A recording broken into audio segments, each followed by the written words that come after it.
चलो देख लेते हैं फिर, है ना। पहला क्वेश्चन कर दिया इसको, वह संख्या जिससे 0.01 में जोड़ने पर इतना प्राप्त होता है। तो एक संख्या है उसमें क्या जोड़ रहे हैं, 0.01 को जोड़ने पर इतना प्राप्त होता है। तो वह संख्या कौन सी है? तो जब भी ऐसी संख्या मालूम ना हो तो हम उसे क्या मान लेते हैं, x। ठीक है, वह संख्या क्या है, x है। एक वेरिएबल लिया है, वेरिएबल x क्यों लेते हैं, x और y वेरिएबल होते हैं क्योंकि इनके मान बदलते हैं। ठीक है, इसमें क्या जोड़ा है उनने, 0.01 जोड़ देते हैं। तो इसमें जोड़ देते हैं 0.01 और तो इसका आंसर कितना प्राप्त हो रहा है, 1.1। इसको सॉल्व करना था आपको। ठीक, अब यहाँ पर देखिए हमें x की वैल्यू निकालनी है, तो x इधर ही रहेगा, ये संख्या प्लस की उस तरफ जाएगी तो क्या हो जाएगा, माइनस की हो जाएगी। 1.1 माइनस 0.01। अब प्रॉब्लम में ये है कि यहाँ दशमलव के बाद 2 स्थान है, दशमलव के बाद कितने अंक हैं, 2 हैं, इधर दशमलव के बाद 1 है।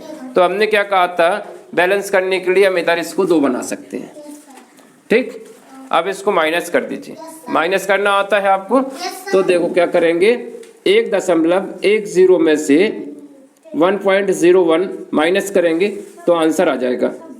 10 में से 1 जाएगा, 10 माना तो ये 1 हो जाएगा, 1 में से 1 गया 0, इसे नहीं माना कुछ तो 1 में से 1 गया 0। तो वह संख्या कौन सी है, 0. नहीं, यहाँ पर 0 है ना, ये गलत लिख दिया, इसलिए यहाँ पर क्या आएगा, 1 आएगा। तो राइट आंसर कौन सा आ जाएगा इसमें, बी वाला। ठीक है, वीडियो को पॉज कर दो। चलो इस क्वेश्चन को कर ले। सुमित, आकाश और आशा 3 लोग हैं और तीनों की जो औसत आयु दे रखी वो कितनी दे रखी, 45। औसत हमने बोला था कि ये बराबर बराबर डिवीजन होता है, क्या होता है, तीनों की हमने कितना माना है, सुमित, आकाश और आशा तीनों की 45 है। ठीक है, औसत बराबर बराबर होता है, इस चीज को माइंड में रखना। तो कुल कितना हो जाएगा, कुल आयु किस किस की, सुमित की, आकाश की और आशा की, कुल आयु कितनी होगी, 3 लोग हैं तो किसमें 3 का मल्टीप्लाई होगा, किसका गुणा होगा, 3 का।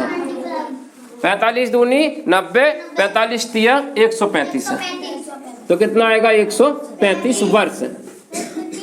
ये 3 लोगों की औसत आयु है। अब उन्होंने बोला है सुमित और आकाश की औसत आयु कितनी है, 40 है। 2 लोगों की दे रखी है, तीसरे की अपने आप पता चल जाएगी।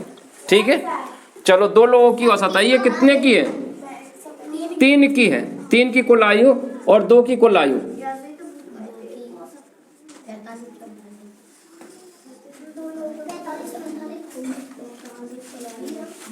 हर एक की कितनी है, 40 है, तो 2 की कितनी हो जाएगी, 80। 40 गुणे 2 बराबर कितना हो जाएगा, 80 वर्ष। ठीक है, तो यहाँ पर 80 वर्ष 2 की है और 3 लोगों की कितनी है, 135 है। जब हम इसको माइनस कर देंगे तो जो आशा की आयु वो आ जाएगी। इन दोनों में से किस किस की आयु पता है आपको, सुमित की पता है, आकाश की, दोनों की पता है, तो आशा के लिए की वजह से इतना स्कोर हुआ था। ठीक है, यहाँ पर 3 लोगों की जो टोटल है इतनी है, यहाँ पे 2 लोगों की टोटल इतनी है, दोनों को माइनस कर देंगे तो कौन आ जाएगी, आशा की आयु आ जाएगी। तो आशा की आयु कितनी आ जाएगी, कैसे निकाली, 135 में से माइनस कर दीजिए 80, 5 का 5, 8, 13 में से 8 जाता है 5, तो 55 वर्ष जो आ जाएगी, किसकी आयु आ जाएगी, आशा की आयु। राइट आंसर क्या हो जाएगा, डी।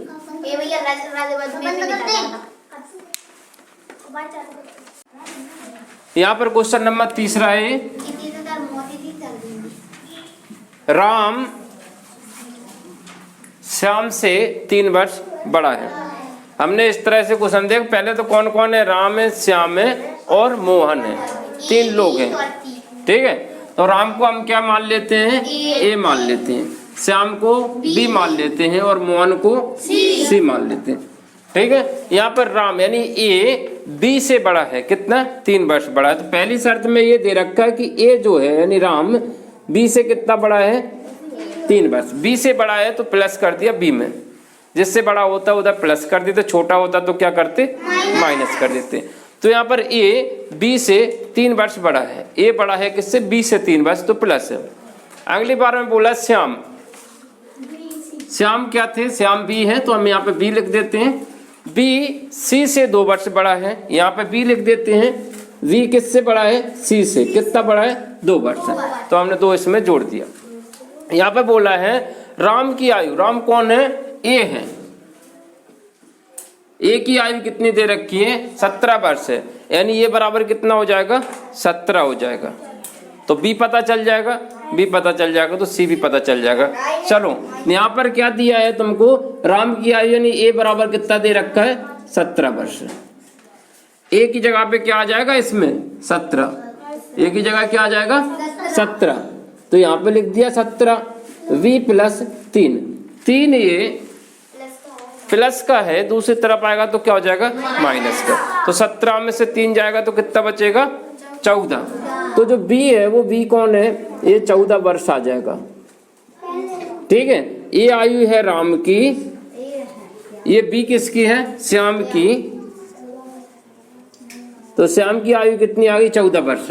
पूछा किसकी है, मोहन की पूछा है, मोहन कौन है, सी है, तो यहाँ पे बी की आयु कितनी आई, 14 बस, तो यहाँ पे कितना आ जाएगा, 14। बी का मान पता चल गया कितना है, 14 है, तो बी की जगह पे हमारा कितना आ जाएगा, 14, यहाँ पे रखेंगे इसमें, तो ये 14 बराबर कितना हो जाएगा, सी प्लस 2, 2 इस तरफ आ जाएगा तो क्या हो जाएगा, माइनस हो जाएगा, तो सी बराबर, सी कौन है, मोहन है। ठीक है, मोहन की आयु कितनी आ गई है, 12 वर्ष। 14 ये 2 इस तरफ आएगा तो माइनस हो जाएगा, तो 12 वर्ष आ जाएगी किसकी आयु, मोहन की आयु। सभी को समझ आ गया। चलो यहाँ पर क्या दे रखा है, 2 अंकों की बड़ी से बड़ी आवाज संख्या, यानी सबसे बड़ी आवाज संख्या पूछिए, 2 अंकों की होना चाहिए। तो यहाँ पर छोटी से छोटी पूछते तो सबसे छोटी आवाज संख्या 2 अंकों की कौन सी है, 11। 11 सबसे छोटी आवाज संख्या है, 2 अंकों वाली है। यहाँ पर उन्होंने बोला बड़ी से बड़ी, और सबसे बड़ी संख्या पहले तो देखिए ये आवाज संख्या नहीं है, क्योंकि इसमें 3 का भाग जा रहा है। आवाज संख्या की परिभाषा क्या बताई थी, ये या तो उसमें खुद का भाग जाए या फिर 1 का भाग जाए। ठीक है, जिसके केवल 2 गुणनखंड होते हैं या जिसमें किसी भी संख्या का भाग नहीं जाता, किसी भी संख्या का भाग नहीं जाता, सीधे आके अपने आप से जाता है और 1 से जाता है। तो 99 कट हो जाएगा, 99 आवाज संख्या नहीं है, सबसे बड़ी संख्या है ये, पर आवाज संख्या नहीं है। ठीक है, यहाँ पे 91 भी नहीं है, क्योंकि इसमें 13 का भाग चला जाता है, तो 91 भी हट जाएगी। अब राइट बचा ये ऑप्शन, ये एक आवाज संख्या है। अच्छा, यहाँ पे एक चीज और सीखना है, आवाज संख्या तो ठीक है, पता कैसे करें कि आवाज संख्या किसकी है, आवाज संख्या है कि नहीं है, चेक मेथड लगाना है हमको। क्या करना है, चेक करना है। यहाँ तो आंसर तुम्हारा मिल गया बिना उसके पेन के, लेकिन आपको याद था इसलिए, लेकिन आपको याद नहीं हो फिर भी आपको पता करना है कि आवाज संख्या है या फिर नहीं है, इतना सा बात है। तो हमें पता कैसे करते वो देख लेते हैं। तो सबसे पहले तो हमें ये पता करिए कि ये संख्या किसके वर्ग के करीब है, किसके वर्ग के करीब है, 9 के वर्ग, 10 के वर्ग के करीब है। 10 का वर्ग इसके सबसे नजदीक है, तो यह 10 के वर्ग के करीब है। ठीक है, ये 10 के वर्ग के करीब है। संख्या क्या है, 10। हमने ये आपको अपने आप से क्वेश्चन कर लेना है कि जो संख्या, जिन संख्याओं को देख रहा है वो संख्या किसके वर्ग के करीब है। तो हमें पता चला कि 10 के वर्ग के करीब है। अब हमें पता करने के लिए क्या करना पड़ेगा, 10 तक की आवाज संख्याओं को लिखना पड़ेगा।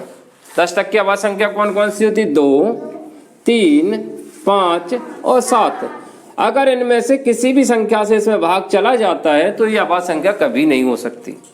ठीक, जैसे देखते हैं पहली संख्या में 2 का भाग नहीं जा रहा है, पहली संख्या चेक कर रहे हैं हम, सारी संख्या 10 के वर्ग के करीब है। ठीक है, नहीं जा रहा है, अभी तक कोई दिक्कत नहीं, लेकिन 3 का भाग चला जाता है। किसका भाग चला जाता है, 3 का भाग जा रहा है, इसलिए आवाज संख्या नहीं थी, इसलिए हट गई थी। चलो दूसरे में भी 3 का भाग जा रहा है, इसलिए हट गई है। तीसरे में किसका भाग जा रहा है, 13 का भाग जा रहा है। हालांकि ये 13 का भाग जा रहा है, इसमें से 7 का भी भाग जाएगा। किसका जाएगा, 7 का। हमें 13 तक भी चेक नहीं करना है, 7 एकम 7, 7 या 21, बस यहीं तक चेक करना है। जिस वर्ग के करीब, जिस संख्या के वर्ग के करीब है वहीं तक के भाग चेक करना है हमको। ठीक है, तो इस तरह से हमें डायरेक्ट पता चल जाएगा कि ये किस आवाज संख्या है या नहीं है। अगर ये जो 10 के वर्ग है, 10 का वर्ग यानी 10 तक की अभाज्य संख्या देख ली, उनसे भाग करके देखा, अगर उनमें से नहीं जाता है तो अभाज्य संख्या होगी, अन्यथा नहीं होगी। ठीक है, तो देखिए इसमें 7 का भाग जा रहा है इसलिए ये कैंसिल हो गई थी, लेकिन इसमें ना तो 2 का भाग जाएगा। 2 का नियम तो आसान होता है, 2 का भाग कब जाता है? जब यहाँ पर 0, 2, 4, 6, 8 इनमें से कोई संख्या होती तो 2 का भाग जाता है। तो 2 का सबसे आसान चेक होता है, 2 का भाग नहीं जा रहा है। चलो 3 का भाग जा रहा है क्या? 3 का देखते हैं, तो 3 का नियम हम तुमको अभी बता रहे हैं, 3 का भाग भी नहीं जा रहा है। ठीक है, वो भी हम आसान तरीका बताएंगे, अभी बता रहे हैं जस्ट। इसके बाद 4 का भाग, जब 2 का भाग नहीं जाए तो 4 का भी नहीं जाएगा और 8 का भी नहीं जाएगा, बस सीधी सीधी बात है। तो यहाँ पर हमें एक नियम और सीखना है, वो है 3 का डिविजिबल, कि कोई संख्या 3 से भाजित कब होती है। अभी इन्होंने बोला कि जोड़ के हम पता करेंगे, कि जोड़ लेंगे और उसमें भाग चला जाएगा तो भाई 3 से विभाज्य होगी, अन्यथा नहीं होगी। चलो आया है तो कर लेते हैं। मुझे एक चीज बताइए, यहाँ पर हमने इतनी बड़ी संख्या हम लिखने वाले हैं कि आप जोड़ने में भी गलती कर सकते हो।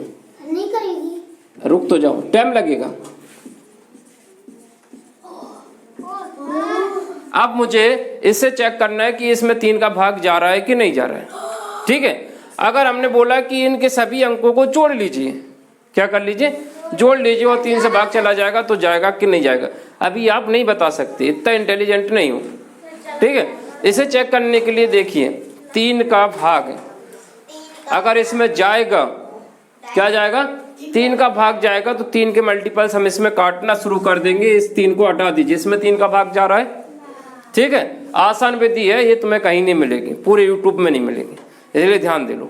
ठीक है, 3 से काट दिया, इस 3 को काट दीजिए, क्योंकि इन डिजिटों में 3 का भाग जा रहा है, उनको हटा दीजिए। थोड़ा बहुत बचेगा तो उनको जोड़ जाड़ के हम हटा देंगे।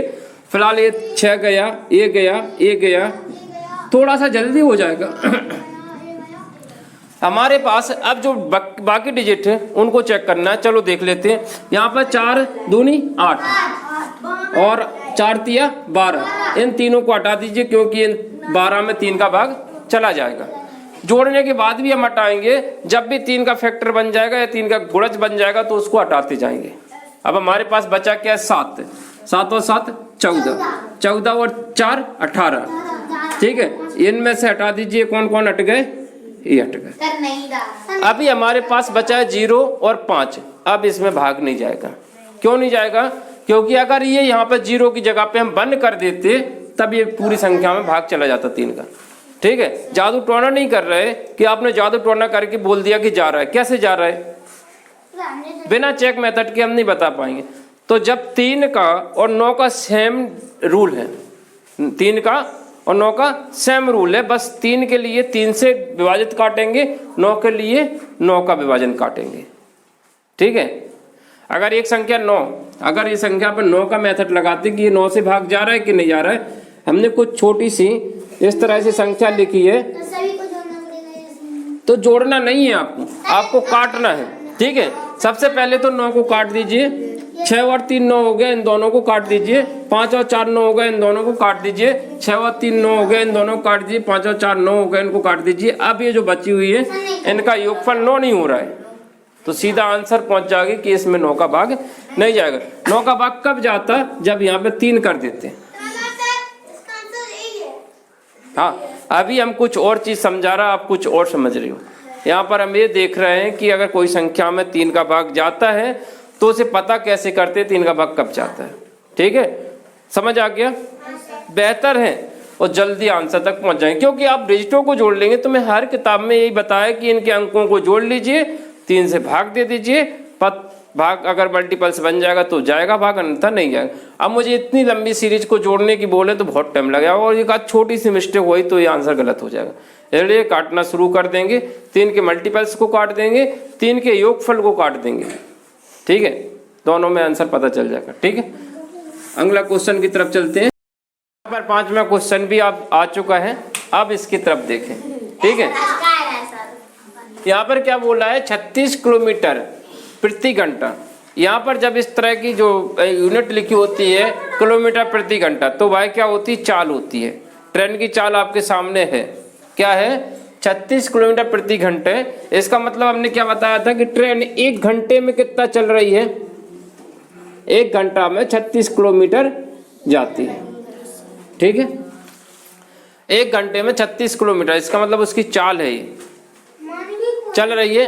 15 सेकंड में सिग्नल के खंभे को पार कर जाती। कितने सेकंड में? 15 सेकंड में। समय दे रखा है यहाँ पर, चाल दे रखी तुम्हारी कितनी, अगर फॉर्मूले में रखेंगे तो चाल बराबर दे रखा है 36 किलोमीटर प्रति घंटा। ठीक है, और समय कितना दे रखा है? समय दे रखा है 15 सेकंड। अब यहाँ पर ये दिक्कत ये आ रही है कि ये सेकंड में दे रखा है और ये किस में दे रखा है? घंटे में दे रखा है। यहाँ पर किलोमीटर प्रति घंटा, तो हमें इसको किस में बदलना पड़ेगा? मीटर प्रति सेकंड में। ठीक है, और आंसर मीटर में है। तो यहाँ पर हम क्या करेंगे, क्या करते हैं, याद है तो ठीक है। 1 किलोमीटर में कितना होता है? 1000 मीटर। और 1 घंटे में कितने सेकंड होते हैं? 60 गुणित 60 सेकंड। तो जब भी हमें यूनिट को बदलना है तो कुछ इस तरह से खेल करना पड़ता है। ठीक है, यहाँ पर 1 किलोमीटर को हमने मीटर में बदला तो 1 किलोमीटर में 1000 मीटर होते हैं। इससे जो भी यूनिट आएगी उसको आप याद रख लेना, 0 से। ठीक है, 2 से काटते हैं, 2 पंचे 2 तिया 6। ठीक है, बाद में हम एक यूनिट देख रहा है इसमें, इस 36 में जो गुणा हो रहा है वो किसका हो रहा है? 5/18 का। 5/18 ये मीटर प्रति सेकंड। बातचीत ना करें। ठीक है, जब भी हमें क्या है, किलोमीटर प्रति हावर्स को मीटर प्रति सेकंड में बदलना होता है तो किसका गुणा करते? 5/18 का। 18 से काट दें इसको, 18 दूनी 36। तो ये जो हमारी चाल आ गई वो कितनी आ गई? 10 मीटर प्रति सेकंड। मीटर प्रति सेकंड। अब यहाँ पर उन्होंने पूछा है रेल की लंबाई, यानी लंबाई मतलब दूरी। ये ट्रेन थी, यहाँ पर एक खम्भा बना देते हैं, ये पोल है, सिग्नल पोल है। यहाँ पर सिग्नल मिलते हैं तुमको, 3 बल्ब लगे होंगे। ठीक है, एक खम्भा बना दिया हमने। यहाँ से इस पोल को, ट्रेन को पार करना है। ये ट्रेन आती है, इस पोल को पार करने में से 15 सेकंड लगते हैं। तो ट्रेन को कितनी दूरी चलनी पड़ेगी? खुद की दूरी चलनी पड़ेगी। ट्रेन की जो भी लंबाई है उसे चलना पड़ेगी। तो ट्रेन की लंबाई हम क्या मान लें? x metre. जब पता नहीं होता है तो हम क्या मान लेते हैं? x मीटर मान लिया। तो अब हमारे सामने जो चाल बराबर क्या होती है? चाल बराबर होती है दूरी बटे समय। ठीक है, अगर दूरी की बात करें तो दूरी बराबर क्या होगा? ये समय इस तरफ आ जाएगा, चाल गुणित समय। चाल कितनी है? 10 मीटर प्रति सेकंड। समय कितना है? 15 सेकंड। गुणा कर देंगे तो कितना हो जाएगा? 150 मीटर। दूरी किस में मापी जाती है? मीटर में नापते हैं। बहुत बड़ा नहीं है, सीधा क्वेश्चन है, समझने के लिए इतना बड़ा होता है। यहाँ पर चाल तुमको दे रखी है, उसे बदलने में ज़्यादा टाइम नहीं लगेगा। समय भी दे रखा है, इसे भी लिखने की जरूरत नहीं है, आपको यहाँ पे फिट करना है। अब देखते अभी बंद ना करें, इसको थोड़ा सा और शॉर्ट करके बता देते हैं। कुछ लोगों को लग रहा है तो छोटा कर देते हैं। ठीक है, ये रियल में क्वेश्चन में जो कैलकुलेशन है वो कितनी है वो बता देते हैं। आपको पता है कि दूरी बराबर चाल गुणित समय होता है। चाल कितने दे रखी? 36 किलोमीटर में, तो मीटर प्रति सेकंड बदलने 5/18 कर दिया। समय कितना दे रखा है? 15। इतनी सी कैलकुलेशन करना थी आपको। 18 एकम 18 दूनी 5 दूनी 10 और 10 का 15 से गुणा तो 150। मुझे ये बताइए क्या ये कैलकुलेशन बड़ी है? ठीक है, इतनी सी है। अगर आपको आता है कि यहाँ पर किलोमीटर प्रति में दे रखा है, यहाँ पे सेकंड में दे रखा है, तो इस घंटे को हमें किस में बदलना पड़ेगा?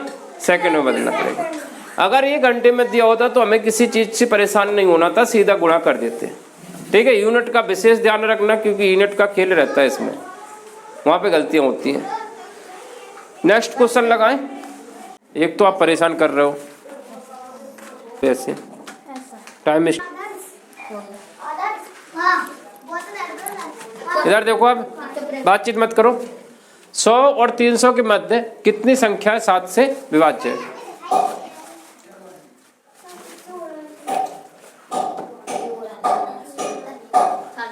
पहले ही बोल रहा है, उसके तरफ ध्यान ना दो, बोर्ड पे ध्यान दीजिए। 100 और 300 के मध्य। अब उन्होंने बोला कि इन्हीं के बीच की संख्या चाहिए, 100 से नीचे वाली संख्या है नहीं लेना है। ठीक है, तो हम क्या करेंगे, सबसे पहले 7 से किसको डिवाइड करेंगे? 300 को, और 100 को डिवाइड करेंगे, उसको माइनस कर देंगे। फाइनल क्या बोल रहे हैं कि जैसे हमने 100 में डिवाइड किया इसका 7 का, तो 7 एकम 7, 3 बचा, 0 उतारा, 7 चौके 28 है। 14 संख्या ऐसी हैं जो कि 100 से नीचे हैं। 14 सत्ते 98 होता है, तो 14 संख्याएं ऐसी है जो कि 100 से नीचे है, तो इन संख्याओं को हमें माइनस करना पड़ेगा। क्या करना पड़ेगा? माइनस है। अभी हमने 100 तक की संख्याएं पता करी कि 100 तक की ऐसी कितनी संख्याएं हैं जो 7 के मल्टीपल्स हैं, यानी 7 से विभाज्य संख्याएं हैं। 100 तक की संख्याएं, 100 से नीचे तक की। ठीक है, तो यहाँ पर तो मैं इसको निकल के आया। इसके जब हम इस तरह से डिवाइड करते हैं तो जो शेषफल होता है उसको छोड़ ही देते हैं, क्योंकि ये 100 से नीचे की संख्या कितनी है? 98। 14 सत्ते कितना होता है? 98 होता है। और ये सारे मल्टीपल्स किसके? 100 से नीचे के हैं, तो इन सबको छोड़ना पड़ेगा। 14 संख्या है। ठीक है, 300 में डिवाइड कर लीजिए। ऐसा सवाल भी कई बार आया है आपके सामने। जब 300 में हम 7 से डिवाइड करेंगे तो ये जो संख्याएं हैं ये कहाँ से काउंट होंगी? 7 से। 7, 14, 21 इस तरह से 7 से काउंट होगी, लेकिन हमें ये 14 संख्याएं 100 से नीचे उनको माइनस करना पड़ेगा इसमें से। मतलब हम अगर 300 के कितने 7 से डिवाइड करोगे 300 को, तो कितनी संख्या आएंगी टोटल? 7 चौके 28 है। कितना बचेगा? 2, 0 होता है, 7 दूनी 14। शेषफल को इग्नोर करेंगे। ठीक है, यहाँ पर तुम्हारे सामने कुल संख्या 42 है, उसमें 14 संख्या ऐसी हैं जो कि 100 से नीचे की हैं, तो इन दोनों को जब माइनस कर देंगे तो फाइनल आंसर आ जाएगा। ठीक है, तो जो 100 और 300 के बीच की संख्या कैसे निकालेंगे? 42 माइनस 14। माइनस करेंगे तो 12 में से 4 जाता है, तो कितना बचेगा? 8 है। इसे 12 माना तो ये 2 हो जाएगा, तो 28 संख्या ऐसी हैं जो 100 और किसके बीच में है? 300 के बीच में है। समझ आ गया? नेक्स्ट क्वेश्चन की तरफ चलते हैं। इस क्वेश्चन को करते हैं। यहाँ पे माइनस ही था। ठीक है, क्या करेंगे इसको? पहले तो इसको सही भिन्न बनाएंगे। क्या बनाएंगे? दिख जाएंगे, सही भिन्न बनाएंगे, उसके बाद हम इसको सॉल्व करेंगे। ये दिख रहा है? थोड़ा बहुत हम भी दिख जाएंगे। सवाल को समझना है। यहाँ पे क्या लिखा है? 7 सही 3/16, ये गुणा 7 सही 13/16 माइनस 56। इसको सॉल्व करना और आंसर निकालना है। तो सबसे पहले तो 256 सब जगह है, यानी 16 का 16 से गुणा है। सरल करते हैं इसको, पहले तो सही भिन्न बनाते हैं। 16 का 7 से गुणा, 16 7 कितना होता है? 16 7 112। ठीक है, 112 में 3 जुड़ जाएगा तो कितना हो जाएगा? 115/16 गुणा, और 112 में 13 जोड़ेंगे तो 25 हो जाएगा। कितना हो जाएगा? 125/16 माइनस का 56/1। ठीक है, ये है। अगर हम इसको सॉल्व करते हैं तो एलसीएम कितना आएगा? 16 नहीं आएगा, पहले इनका गुणा होगा। क्या होगा? गुणा होगा, उसके बाद एलसीएम 16 नहीं आएगा। ठीक है, 16 का 16 से गुणा कितना आएगा? 256, और ऊपर इनका गुणा करना पड़ेगा। समस्या तो रहेगी, इनका गुणा करने के लिए हमें क्या करना पड़ेगा? ऐसे इससे और ऑप्शन इससे सरल है नहीं है, इसे कैलकुलेट ही करना पड़ेगा। चलो करते हैं, गुणा करके देखें इसको। चलो 3 डिजिटों का मल्टीपल आज थोड़ा सा एक ही लाइन में सॉल्व कैसे करते हैं उसको भी देख लेते, शायद तुमको अच्छे से समझ में आ जाए। हमें किसका करना है? 115 का गुणा किससे करना है? 125 से करना है। इनका मल्टीप्लाई करना है, डायरेक्ट आंसर निकालना है इसका। हम निकाल रहे हैं, आप समझ लें। ठीक है, पचम 25। पहले हम इसका ऐसे गुणा करेंगे, 5 का 5 से 25, हासिल कितनी आएगी 2। अब अगली बार में हम क्या चीज गुणा करेंगे, कैसा, इस तरह का, इसका गुणा इससे और इसका गुणा इससे, 5 एकम 5 और 5 दूनी 10, 10 और 5 25, हासिल 2 आती तो कितना हो जाएगा 27। 27 का क्या लिखेंगे 7, हासिल फिर से 2 आएगी, अगले बार के लिए है। अब की बार में जो मल्टीप्लाई होगा वो कुछ इस तरह का होगा, ध्यान देना क्या क्या होगा, और इन सबको जोड़ेंगे, इसका गुणा इससे 5 एकम 5, इसका गुणा इससे 5 एकम 5, और बीच वाले का गुणा इसका इससे गुणा, बीच में गुणा में ना तो 2 एकम 2, इस 2 को भी जोड़ लेंगे। देखिए चुप हो जाओ, क्यों नहीं आएगा, 15 17 आएगा, हासिल 1 आएगी, यहाँ पर 17 आएगा। ठीक है, यहाँ पर देख लीजिए, इसका गुणा इससे, ये क्या तीर दिख रहा है ना, ऐसा गुणा किया है। 5 का गुणा 1 से करोगे 5, फिर इसका गुणा इससे, इसका गुणा इससे, देखो ये तीर बना हुआ है, 5 एकम 5, फिर इन दोनों का गुणा, ये वाला तीर सीधा, 2 एकम 2, इन सबको जोड़ा तो कितना आएगा 12, 12 में हासिल जोड़ देंगे तो कितना हो जाएगा 13, 13 का कितना लिखेंगे 3, हासिल 1, अगले के लिए 1 है। अगली बार क्या हो जाता है, जब इन तीनों का गुणा हो जाता है तो इस वाली संख्या को छोड़ देते हैं। ठीक है, क्योंकि इसका गुणा यहाँ तक हो गया, इसका गुणा यहाँ पे हो गया, तो अब इस संख्या को छोड़ देंगे, तो अब गुणा कैसा होगा, इस तरह का।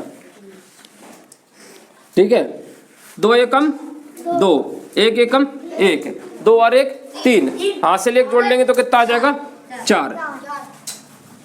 समझ आ गया, अगली बार फिर से समझा देंगे।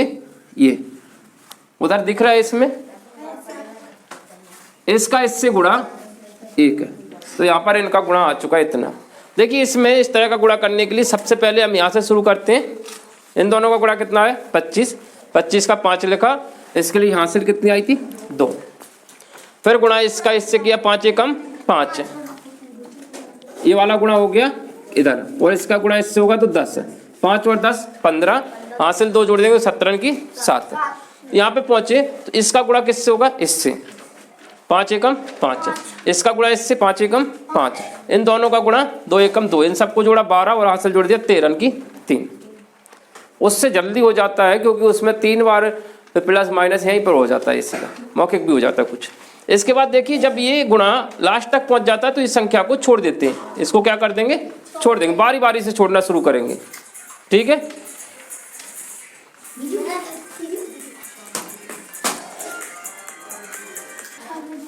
हाँ यहाँ पर देखो अभी हमने क्या किया था यहाँ पर, अब देखिए यहाँ पर हमने एक संख्या को छोड़ दिया, क्यों छोड़ दिया, क्योंकि ये संख्या का गुणा इससे होगा, इसका इससे हो गया, तो हम इसको फाइनली छोड़ देंगे।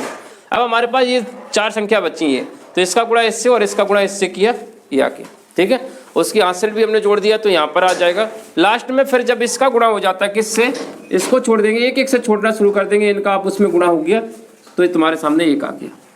समझ आ गया, नहीं आया, एक आध प्रैक्टिस और करवा दें क्या, ये सवाल तो हो ही जाएगा, एक प्रैक्टिस और करवाते हैं आपको समझ में आ जाएगा और अच्छे से। चलो एक दूसरा एग्जांपल लेते हैं, 3 डिजिट का ही ले रहे हैं, यहाँ पर ले लेते हैं, साफ दिखेगा। यहाँ पर देखिए सिंपल तरीका से समझना है आपको, यहाँ पर 2 3 5 1 2 3, इसका मल्टीप्लाई हमें करना है। सबसे पहले क्या करेंगे, सीधा गुणा होगा, इसका गुणा किससे होगा, इससे होगा, अगली बार इसका गुणा इससे होगा, अगली बार इसका गुणा इससे होगा, है ना, इसका गुणा इससे होगा। सबसे पहला स्टेप है, यहाँ पे साइड में लिख रहा है स्टेप, हम पहली स्टेप में ऐसा गुणा करें। ठीक है, 5 दिया 15 या 3 5 15, हासिल क्या आई 1 आई। कौन सी, दूसरी स्टेप के लिए, दूसरी स्टेप हमारी कैसी है, ये वाली, क्योंकि इसका गुणा किससे होगा, इससे होगा, तो इसका गुणा इससे होगा। 3 3 9, 5 दूनी 10, 9 10 19, हासिल 1 आई थी तो कितना हो जाएगा 20, फिर हासिल कितनी आएगी 2 आएगी। अब गुणा इसका किससे होगा, इसका इससे होगा, इसका इससे होगा, बीच वालों का, यानी इस तरह का गुणा होगा। ठीक, 3 दूनी 6, 6 और 5 11, 11 और 6 17, 17 में 2 हासिल जुड़ जाएंगे तो कितना हो जाएगा 19, हासिल कितनी आएगी 1 आएगी। अगली स्टेप में इसका गुणा जब इससे हो जाता है तो इसको छोड़ देंगे। ठीक है, अब इन दोनों का गुणा आपस में रहेगा। ठीक है, 2 दूनी 4 और 3 7 और 1 8। हासिल कुछ भी नहीं है। इसका भी फिनिश करते जाएंगे पीछे से। अब बच्चे इन दोनों को आप उसमें गुणा तो 2। देखिए आसान होता है, बस प्रैक्टिस की आपको ज़रूरत है। ठीक है, हाँ ये इसे वैदिक मैथ के अंतर्गत रखा गया है। वैदिक मैथ वह उस मैथ को कहा गया है जो कि सीधा आंसर निकालने की कोशिश करते हैं। अभी निकाल रहे हैं।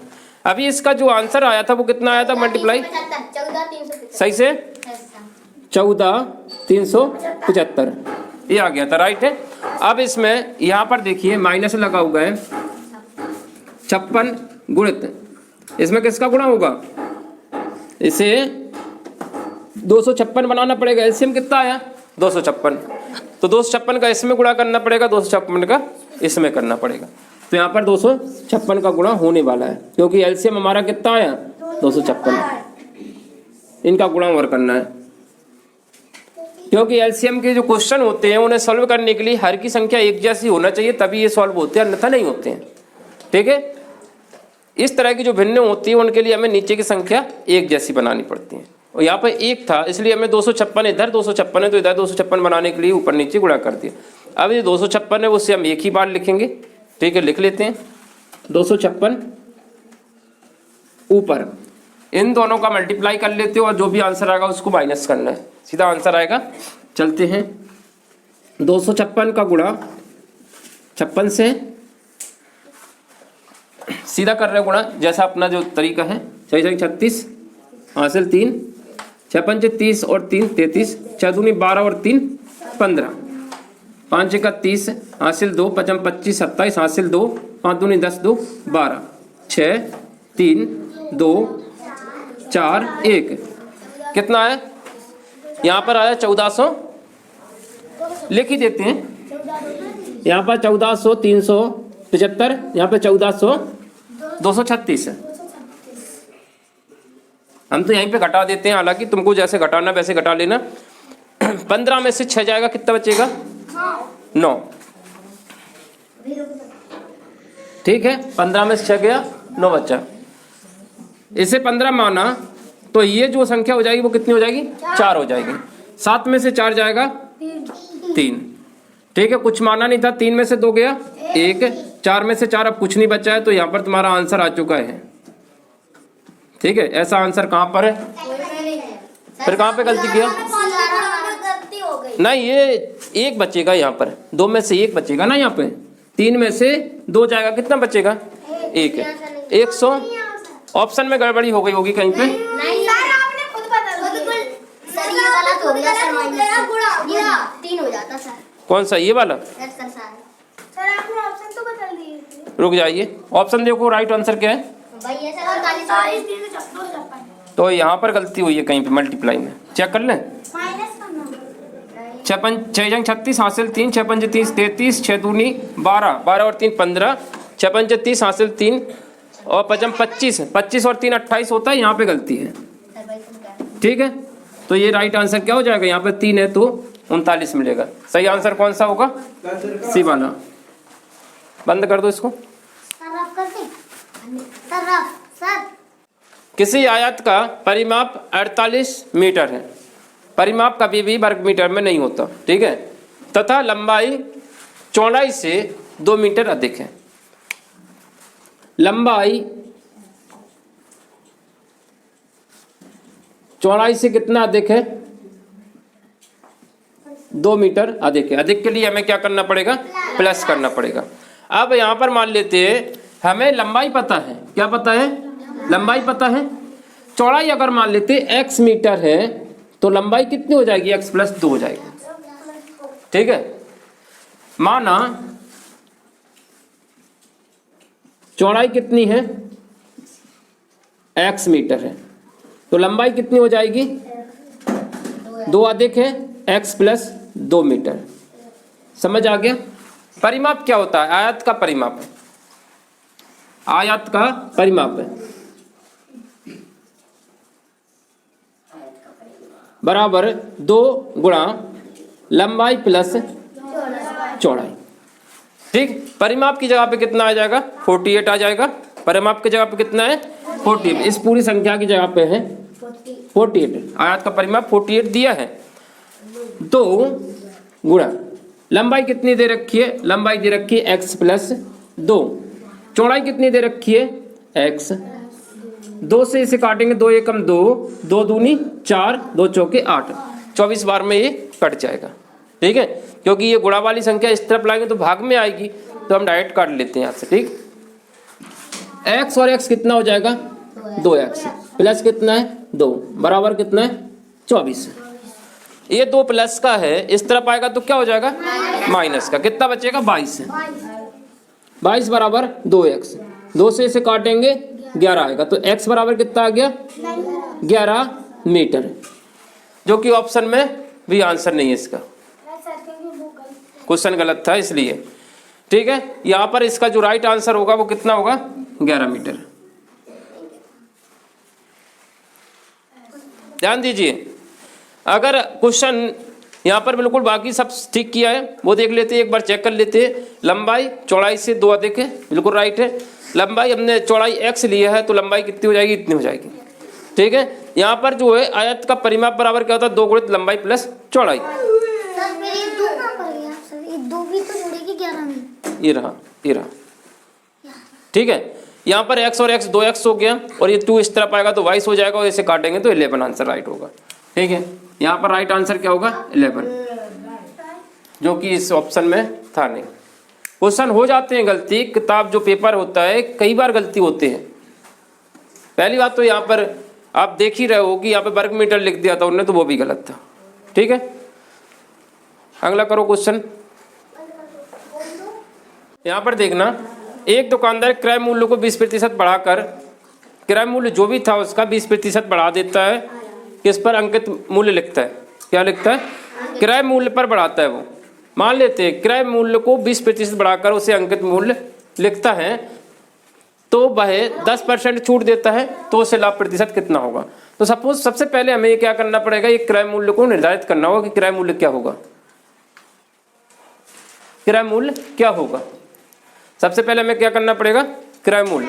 जब प्रतिशत की बात हो रही तो क्रय मूल्य हम क्या ले लें, क्रय मूल्य को सीपी बोलते हैं, कॉस्ट प्राइस, इसे हम मान लेते हैं 100 है। सबसे पहले हमने 100 रुपया क्रय मूल्य निर्धारित कर लिया। ठीक है, 20% बढ़ा दीजिए इसको, 100 का 20% बढ़ाएंगे तो कितना हो जाएगा अंकित मूल्य। अंकित मूल्य को बोलते हैं मार्क प्राइस। क्या बोलते हैं, मार्क प्राइस। जैसे हमने मार्क प्राइस को MP लिख दिया है। ठीक, तो कितना हो गया मार्क प्राइस 20% बढ़ा के 120 हो जाता है। ठीक है, अब ये बोल रहा है कि इस पर 10% की छूट दे रहे हैं, वो कितना दे रहे हैं 10% छूट दे रहा है, तो इसका 10% कितना होता है वो निकाल लें यहीं पे। एक तो हम डायरेक्ट निकाल लें, या फिर हम क्या करेंगे 10% छूट देना है इस पर, तो इसका कितना निकाल ले 90%। किसका 10% छूट दे रहे हैं तो हमें कितने निकालने की बोल रहे हैं वो 90%। किस संख्या का, इसका। ये तो डायरेक्ट आप ये निकाल लो, या फिर इसका 10% निकाल के इसमें से माइनस कर दो, दो चीजें हो सकती है। हाँ, तो 8% आंसर आ जाएगा तुम्हारा, 8% का लाभ फिर भी हो जाएगा, क्योंकि 100 रुपये में कोई चीज खरीदी, उस पर लिख कितना दिया उन्होंने 120 लिख दिया। अब 120 पर कितने की छूट दे रहा है वो 10% की छूट दे रहा है। 10% छूट मतलब 100 से 10 कम। ठीक है, यानी 90%। अगर हम इस 120 का सिर्फ 90% निकाल लें तो इसका मतलब ये हो गया कि ये अगर मार्क प्राइस है, इस पर 10% छूट दे रहे हैं, तो हमें कितने की मिलेगी इसके 90% निकाल लेना इसको। ठीक है, कितना आएगा, कहाँ की जगह पे मल्टीप्लाई 90/100। 100 कहाँ से आया, इस प्रतिशत का चिन्ह हटाया, 100 आ गया, इस का को हटाया तो गुणा आ गया। ठीक, दोनों जीरो काट दिए, 12 निम्न 108, तो हमारे सामने 108 आया है। हमने 100 रुपये में कोई चीज़ परचेस करी थी यानी खरीदी थी, 108 में बेच दी, कितना अधिक है 100 से ऊपर 8 अधिक है, तो हमें कितने का फायदा हो गया 8% का। समझ आ गया।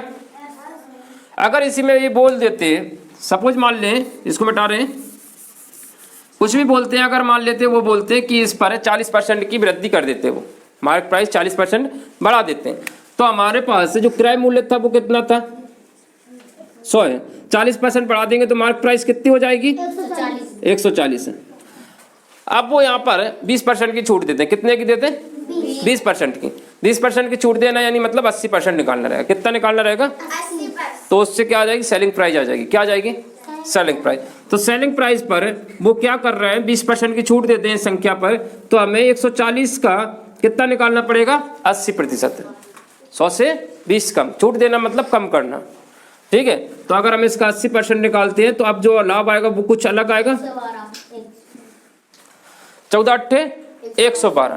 तो हमारे सामने 12% का लाभ आ जाएगा, क्योंकि 100 वाली चीज खरीदी 112 में बेच दी। लेकिन तो इस तरह से आपको आंसर निकाल लेना है। देखिए हमेशा हमने पहले भी बताया था आपको कि बेचना या तो 100 से अधिक बेचेंगे या फिर कम बेचेंगे। अगर छूट दे रहे हैं तो 100 से कम हो जाएगी, ठीक है, 100 से कम हो जाएगी। 10% की छूट यानी 90%, 20% की छूट तो कितना निकाल रहे जाएंगे? 80%। 50% की छूट देते हैं तो डायरेक्ट क्या निकाल लेंगे? 50%। समझ आ गया? Yes sir. अगले की तरफ चलते हैं।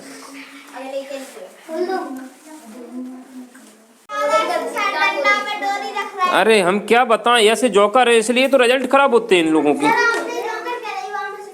फिर से चालू कर दो, कोई दिक्कत नहीं। चलो देखो इसको, कितने समय में, क्या पूछा है? टाइम पूछा है। कितने समय में कोई धनराशि 4% वार्षिक साधारण ब्याज की दर से 3 गुना हो जाएगी।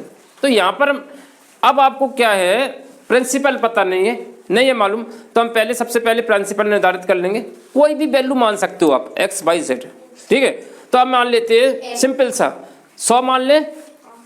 100% में हम 100 सबसे बेस्ट मानते हैं। क्या मान लें? प्रिंसिपल हमारा क्या है? प्रिंसिपल को मूलधन कहते हैं, इसे हम पी से डिनोट करते हैं। ये मान लिया 100 रुपया है, ठीक है। 4% की साधारण ब्याज की दर से कितना गुना हो जाती है? 3 गुना हो जाती है। 3 गुना हो जाती है मतलब अमाउंट हो जाता है, मिश्र धन। क्या बोलते हैं? मिश्र धन। मिश्र धन को हम ए बोलते हैं। तो वो 3 गुना हो जाता है। कितना हो जाता है? 300 हो जाता है। समझ आ गया? 100 रुपया था तुम्हारा प्रिंसिपल, कितने समय में वो अपने से 3 गुना हो जाता है। तो मतलब जो 100 था वो अपने से 3 गुना हो गया, 300 हो गया होगा। समझ आ गया? तो यहाँ पर ब्याज भी निकाल सकते हैं, सिंपल इंटरेस्ट निकाल सकते हैं। SI सिंपल इंटरेस्ट बोलते हैं जिसे। कितना आ रहा है ब्याज? 200 रुपये। साथ कोई फॉर्मूला नहीं लगा रहे हैं, सीधा मानी हुई बात है। आप चाहो तो हम उसको कुछ भी मान सकते हैं, 1 रुपया से लेके 100 तक कुछ भी मान लीजिए, 1000 तक मान लीजिए, लाखों में मान लीजिए। पर 3 गुना की बोला है तो 3 गुना करेंगे। जैसे 100 का माना, 100 का 3 गुना 300 हो जाएगा। 10 मानते तो 3 गुना 30 हो जाता, ठीक है। ब्याज कितना निकला? 200। 100 का 300 हो गया, यानी ब्याज कितना मिला? 200। कैसे निकाला? अमाउंट में से प्रिंसिपल माइनस कर दिया। समझ आ गया? अब समय निकालना है, क्या निकाल नहीं पाओगे? रेट कितनी दे रखी? दर 4% है। और हमारा जो ब्याज बराबर क्या होता है? ब्याज बराबर होता है प्रिंसिपल रेट टाइम अपॉन 100। ब्याज को हम क्या बोलते हैं? SI। यहाँ पर वैल्यू को फिट करते जाना है, आंसर निकल आएगा। प्रिंसिपल पहले SI से निपटते हैं। SI कितना है? 200। प्रिंसिपल कितना लिया था? 100। रेट कितनी है? 4। टाइम कितना है? पता करना है, बटे 100। 100 से 100 कट गए, 4 एकम 4, 4 पंचे 20, 50%, ठीक है। कुछ भी मान लीजिए आप, आंसर यही आने वाला है। 1 रुपया भी मानते तब भी आंसर ही आता। यकीन नहीं हो रहा तो एक प्रूफ ले लेते हैं। हमने 1 रुपया ले लिया, क्या ले लिया? 1 था, 3 गुना हो गया, 3 हो गया। ब्याज कितना मिला? 2 मिला। ये सारी वैल्यू आएंगी। अब देखिए अगर हम यहाँ पे फिट करते हैं वैल्यू को, तो ब्याज कितना है? 2 रुपया। ब्याज कितना है? 2 रुपया। प्रिंसिपल कितना है? 1 रुपया। रेट कितनी है? 4 रुपया, 4%। और समय, सॉरी समय तो निकालना है, 100 है। काट ले, 25। कैसा काट ले? 4 से 25 काट दे, 4 एकम 4 और 25 इस तरफ आएगा तो गुणा हो जाएगा। काटना तुम्हारे हाथ में है, तुम चाहे जैसे चाकू छुरी चलाइए, आपका आंसर आ जाएगा 50। समय हमेशा उतना ही आएगा, कोई फर्क नहीं पड़ता, ठीक। शुरू करते हैं। किसी संख्या, देखिए जब भी इस तरह की किसी संख्या पता ही नहीं है कौन सी संख्या है, तो हम उस संख्या को कुछ भी एक वेरिएबल मान लेंगे, चाहे x मान लीजिए, चाहे y मान लो, a मान लेते हैं। y संख्या क्या है? a है। उस संख्या का से मतलब चाहे का हो, चाहे की हो, चाहे के हो, इन सब चीजों का मतलब क्या होता है? गुणा होता है। किसी संख्या का कितना है 7/9, 7/9। फिर इसका 1/3, क्या तिहाई बोला, तिहाई मतलब होता है 1/3, चौथाई 1/4, ठीक है। जब भी इस तरह के शब्द इस्तेमाल करते हैं, तिहाई की बात हो रही है तो कितना है 1/3, 1/3 लिखा है, आपको दिखाई दे रहा है 3 लिखा है।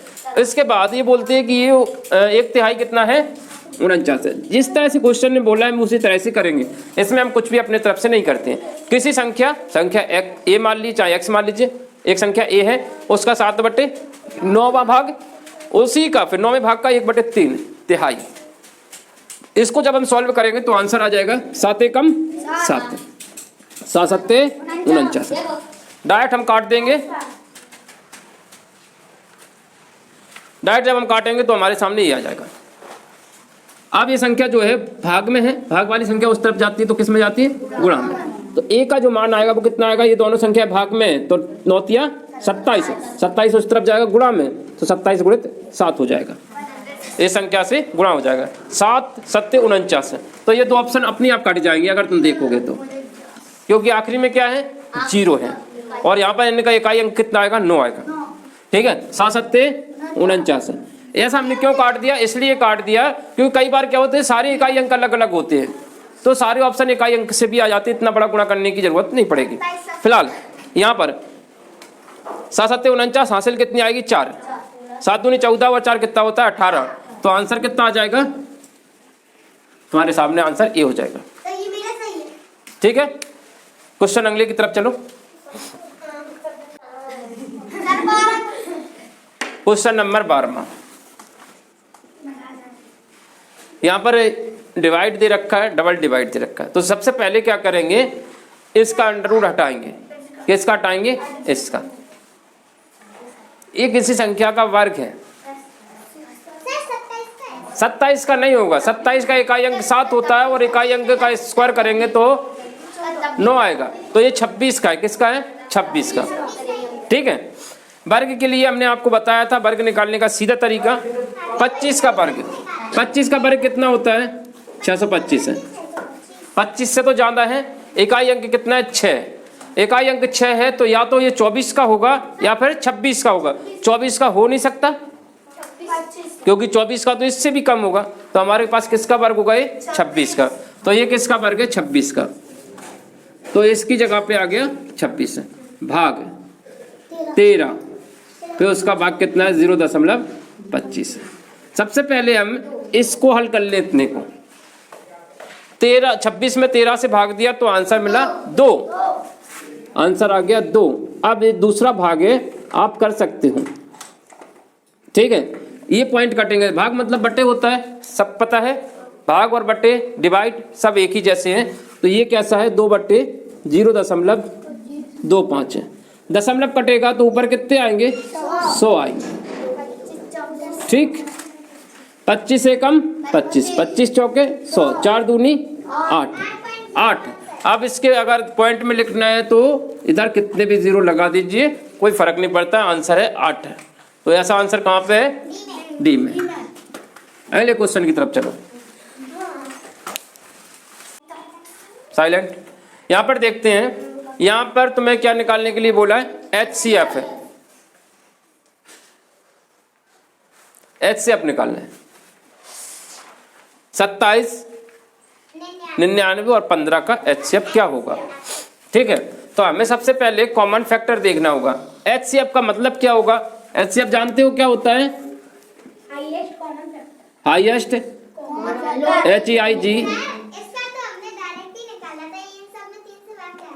Common factor.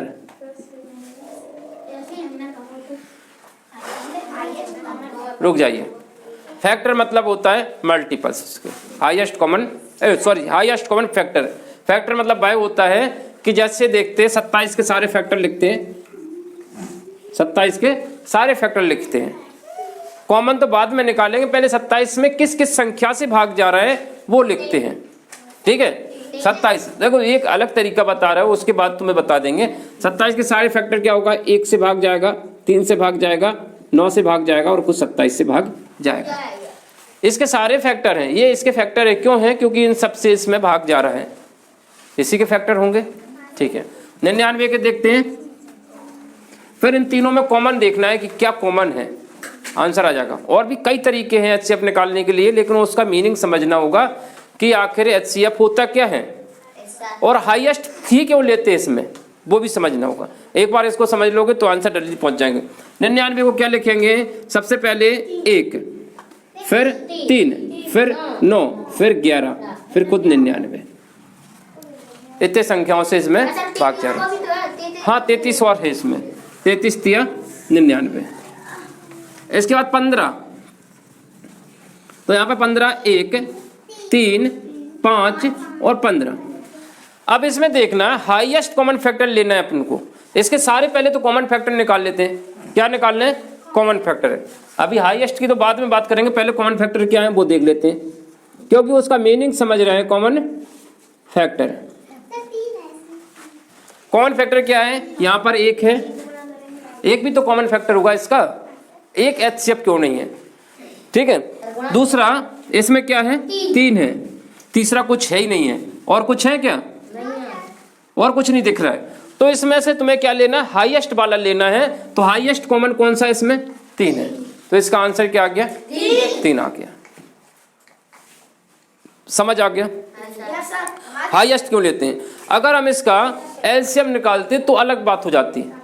एलसीएम में क्या लिखते हैं, मल्टीपल्स लिखते हैं। एलसीएम भी आपको समझना होगा, एलसीएम का अलग तरीका होता है, एलसीएम में बताते हैं। ये समझ में आ गया। हाईएस्ट इसमें 3 क्यों लिया है आपको, क्योंकि इसका एक भी तो कॉमन फैक्टर है। लोएस्ट क्यों नहीं लिया, एक क्यों नहीं लिया, क्योंकि इसका जो मीनिंग होता है एलसीएम का हाईएस्ट लेते हैं, ठीक है। और इसको आप करते कैसे, इसको भी थोड़ा सा देख लेते हैं तो तुम्हें समझ लेंगे इसका मीनिंग था। ये तो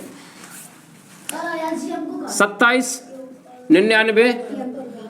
दूसरा तरीका, इसको निकालने के लिए आपको क्या करना पड़ता है, इसको ऐसी संख्या से डिवाइड करते हैं कि जिसमें तीनों का भाग चला जाए, कॉमन होना चाहिए, ठीक है। ऐसी संख्या देखी तो इसमें 3 मिल रहा है, 3 का इसमें भी जा रहा है, इसमें भी जा रहा है, इसमें भी जा रहा है। सबसे पहले अपन क्या देखेंगे, कॉमन संख्या देखेंगे जो तीनों को काट दे, ठीक है। तो 3 नम 27, 3 तिया 9, 3 5 15। इसमें से कोई कॉमन दिख रहा है और नहीं दिख रहा है ना, तो यही एचसीएफ हो गया। कुछ नहीं दिख रहा है, एचसीएफ। जब तक हम इसको डिवाइड करेंगे, जब तक तीनों संख्या किसी नंबर से डिवाइड होंगी और डिवाइड करते जाएंगे, ठीक है। समझ आ गया। और अगर एलसीएम बोलते हैं, क्या बोलते हैं, एलसीएम। एलसीएम के लिए अभी आपको बता रहे हैं, इसको समझ लो, एलसीएम भी बहुत जरूरी है। एलसीएम और एचसीएफ में उसका मीनिंग जरूरी है। आपको आता है एलसीएम, पर उसमें मीनिंग समझना होगा। सबसे पहले एलसीएम का क्या होता है, लोएस्ट।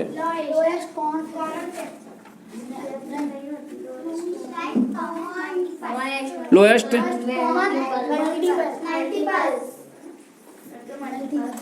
मल्टीप्लाई, ठीक है। पहले तो हमें इसके मल्टीप्लाई लिखना होगा। और कॉमन मल्टीपल्स कहाँ पे मिल रहा है, वो मल्टीपल बोला है, क्या कर रहा है वो, जो संख्या दे रखी है उनके मल्टीप्लाई लिखिए। समझ आ रहा है, उन सबके मल्टीप्लाई लिखेंगे। जैसे 27, छोटा सा एग्जांपल लेते हैं, थोड़ा सी बड़ी संख्या है, छोटा सा ले लेते हैं इसके लिए। जैसे 3 हो गया, 5 हो गया और 4 हो गया। इनके मल्टीपल्स अनंत होते हैं। किसी भी संख्या के मल्टीपल्स क्या होते हैं, अनंत होते हैं। समझ आ गया। इसलिए अनंत होते हैं तो अब क्या करें, सबसे बड़ा तो हम ले नहीं सकते, क्योंकि सबसे बड़ा है ही नहीं है कोई। हमने बोला कि इसका इतना बड़ा, उससे भी बड़ा अनंत है वो तो, इसलिए हमें सबसे पहले जो मिलता है उससे ले लेते हैं, ठीक है। इसी तरह से एचसीएफ में क्या था, उसके लोएस्ट भी होते हैं और हाईएस्ट से एक होता है, उसका लिमिटेड होते हैं। पर इसके अगर हम इस 3 के मल्टीप्लाई लिखेंगे तो अनंत होंगे। 3 एकम 3, 3 दूनी 6, 9, 12, 15 और कितना 18, 20, 21, 24, 27, 30, 33, 36, अनंत चलेंगे। ये कोई सीमा नहीं है। इसके मल्टीपल्स अगर हम बोले तो कितने भी हो जाएंगे, क्योंकि इसमें अगर 10 का मल्टीप्लाई करेंगे तो 30 आ जाएगा, 11 करेंगे 33, 12 करेंगे तो, समझ आ रहा है। तो इसके मल्टीपल्स अनंत है। और यहाँ पे जो इसका मीनिंग होता है वो क्या होता है, लोएस्ट कॉमन मल्टीपल। सबसे पहले मल्टीपल्स लिखेंगे इसके, ठीक। 5 के मल्टीपल्स लिखते हैं, फिर 4 के लिखेंगे। 5 एकम 5 दूनी 10, 5 तिया 15, 5 चौके 20, 5 25, 5 6 30, 5 7 35, 5 8 40। इस तरह से और भी लिखेंगे हम, बहुत सारे होंगे। और नीचे लिखना चाहे तो और भी लिख लेते हैं लोग, 45, 50, 55, 60, 65। क्या कोई कहानी इसका अंत हो रहा है? नहीं हो रहा है, अनंत की तरफ जा रहा है। ये कहाँ तक जा रहा है? अनंत तरफ जा रहा है। अब इसके बाद 4 की लिखते हैं। 4 एकम, 4 दूनी 8, 4 तिया 12, 4 चौके 16, 4 पंचे 20, 4 चिंग 24, 4 सत्ते 28, 4 अट्ठे 32, 4 नम 36, 4 दासरम 40। और भी आगे होंगे 44। बस रुक जाइए। अब इसमें देखिए तीनों में क्या कॉमन दिख रहा है तुम्हें? तीनों में क्या कॉमन दिख रहा है? कुछ दिख रहा है अभी कॉमन? क्या दिख रहा है? अभी कॉमन नहीं आया, इसको और बढ़ाना पड़ेगा। इसके मल्टीपल्स और लिख लेंगे, अभी इसका एलसीएम नहीं आया। कॉमन तो चीजें नहीं है कुछ भी। तो 36 के बाद क्या आएगा इसमें? 39 है। फिर कितना आएगा? 42 है, 45 है, 48 है, 51, 54, 57 और 60 है। अब शायद मिल गया। 60 इसमें है, 60 इसमें है, और इसमें भी 60 आ जाएगा, इसमें भी 60 आ जाएगा। 52, 56, 60। तो इसका जो एलसीएम आगा सबसे पहले जो मिला है कॉमन तीनों में होना चाहिए। तो इसका जो कॉमन फैक्टर क्या आया? 60 यहाँ पर है, 60 यहाँ पर है। टाइम की बात नहीं है, यहाँ पर है समझने की बात है। आपको आता है ना जल्दी निकालने के लिए? जल्दी निकालने का तरीका तो हमने बहुत बताए हैं, पर आपको मीनिंग समझना होगा। अब इसमें हमने क्या किया कि हाईएस्ट तो इसका अंत नहीं है, मतलब इसलिए हमने हाईएस्ट नहीं, लोएस्ट। सबसे पहले कॉमन क्या मिला? 60 मिला, तो हमने इसको क्या लिया? लोएस्ट कॉमन फैक्टर लिया, कॉमन मल्टीपल्स लिया।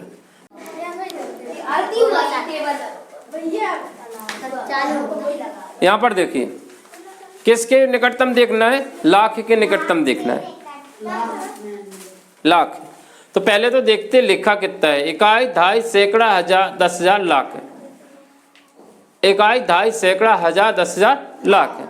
लाख की फॉर्म में दिया है। लाख के निकटतम देखना है, तो ये बताइए मुझे 9 लाख के करीब है कि 10 लाख के करीब है? ये लिखना पड़ेगा आपको। पहले तो हम यहाँ पे लिख ले, यहाँ पर 10 लाख लिख लेते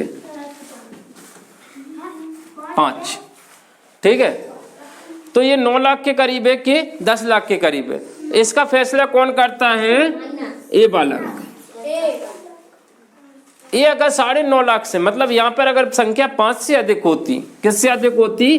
ग्रेटर देन 5, तो ये 10 लाख के पास पहुंच जाता है। किसके पास पहुंच जाता है? 10 लाख के पास है। 5 से कम है तो ये किसके पास है? क्योंकि यहाँ जो बीचों बीच वाली संख्या है वो कितना है? 9,50,000। 9,50,000 क्या है? बीचों बीच की संख्या है। अगर इससे ज्यादा होगा तो इसके पास चला जाएगा, इससे कम होगा तो इसके पास। और 9,50,000 से तो ये कम ही है ना, 9,18,000 है, इसलिए ये किसके करीब है? 9 लाख के पास है। समझ आ गया? अगले क्वेश्चन की तरफ चलते हैं।